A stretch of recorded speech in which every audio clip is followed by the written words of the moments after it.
Assalamualaikum warahmatullahi wabarakatuh. Perkenalkan, nama saya Siana Natasha dari LK1B.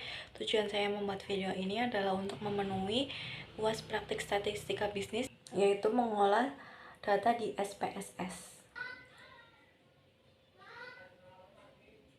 Yang pertama itu kita masukkan data responden. Lalu pada format bagian type kita ganti menjadi string. Langkah berikutnya, format pada bagian measure kita ganti pada nominal, ubah desimal menjadi 0. Item 1 desimal ubah menjadi 0. Pada bagian value tambahkan format sesuai dengan soal. Lalu measure diubah menjadi scale. Untuk item 2 sampai item 5 formatnya sama seperti item 1.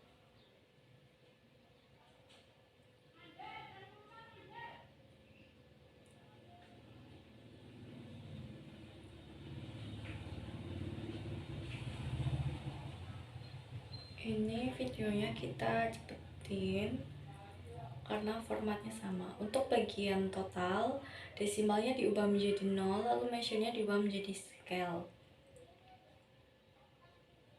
Beralih ke data view, kita masukkan data yang sudah disalin dari soal.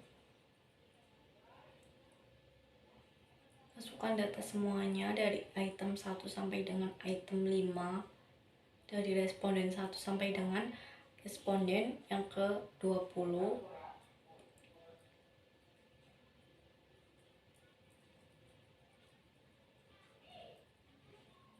Nah, ini untuk data yang sudah jadi. Kemudian untuk mencari validitas, kita menggunakan analyze, klik correlate, pilihan bivariate, lalu pindah data dari kiri ke kanan, dan ini hasilnya.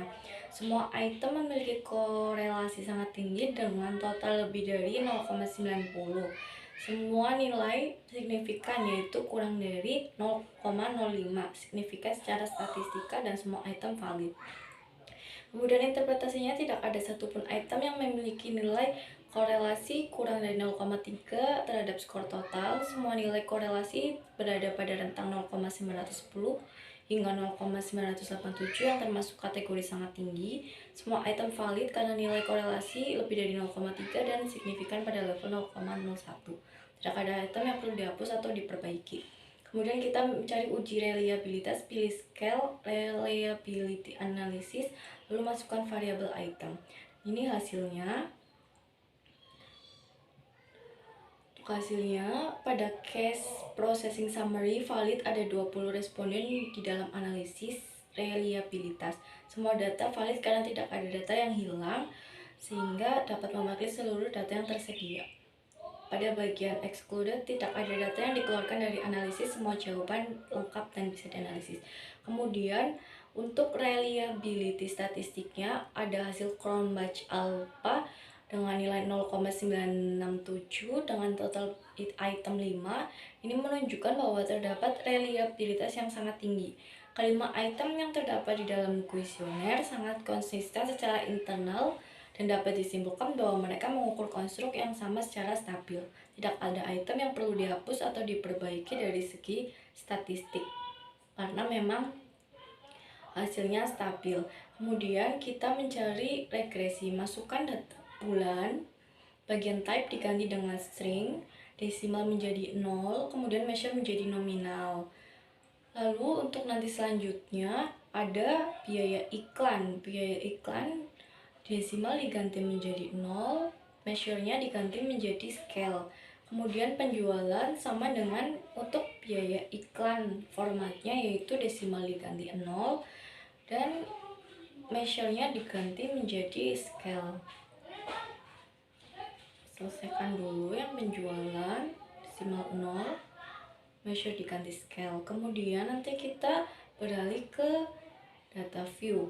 Ke data view masukkan datanya yang dari soal semuanya. Untuk analyze-nya nanti kita pakai regression, kemudian linear. Kita pindahkan data dependent ke data dependent dan independent. Kita salin dulu semuanya dari data soal, semua item. Seperti biasa, klik analyze, regression, lalu pilih yang linear, lalu pisahkan data dependent dan independent, klik OK. Dan karena tidak muncul di sini, kita hasilnya dari Word. Ini uji regresi variabel entered atau remove.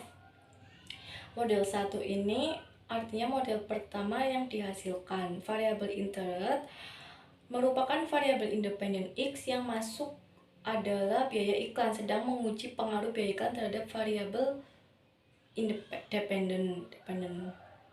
Ini hasil uji dari SPSS, kita pindahkan ke Word karena memang tidak terlihat di rekam layar. Kemudian kita ada model summary. Model regresi ini sangat baik. Biaya iklan mampu menjelaskan 99% variasi dalam variabel dependent. Kemudian ada ANOVA. ANOVA model regresi sangat signifikan secara statistik. Variabel biaya iklan secara keseluruhan berpengaruh nyata terhadap variabel yang diprediksi. Variabel data Y hampir seluruhnya bisa dijelaskan oleh X. Kemudian ada koefisien. Berdasarkan uji regresi sederhananya diperoleh Y dengan 13,784 dan diperoleh X-nya 0,801 dari hasil uji SPSS. Kemudian ada interpretasinya, bagian konstanta 13,784. Apabila biaya X bernilai 0, maka rata-rata penjualan bulan sebagai Y yaitu diprediksi sebagai 13,784 yang kemudian dibulatkan menjadi 14.000 unit. Ini menunjukkan penjualan tanpa biaya iklan.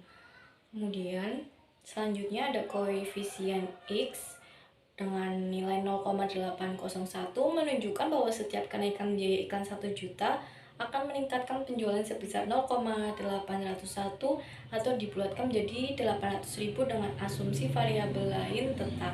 Dengan demikian, kedua variabel independen atau biaya iklan berpengaruh positif terhadap penjualan. Pengaruhnya juga sangat kuat. Kemudian prediksi jika X 45 juta, kita uji dengan hasil regresi sederhana yaitu 13,784 ditambah 0,801 dan 45 sebagai prediksi. Hasilnya adalah 49,829 kemudian dibulatkan menjadi 50. Jika biaya iklan sebesar 45 juta, maka perkiraan penjualan sebanyak 50.000 unit. Menurut saya, model ini cocok untuk digunakan dasar pengambilan keputusan karena terdapat hubungan positif yang cukup kuat antara biaya iklan dengan kenaikan penjualan. Semakin tinggi biaya iklan, maka semakin tinggi pula penjualan yang didapatkan.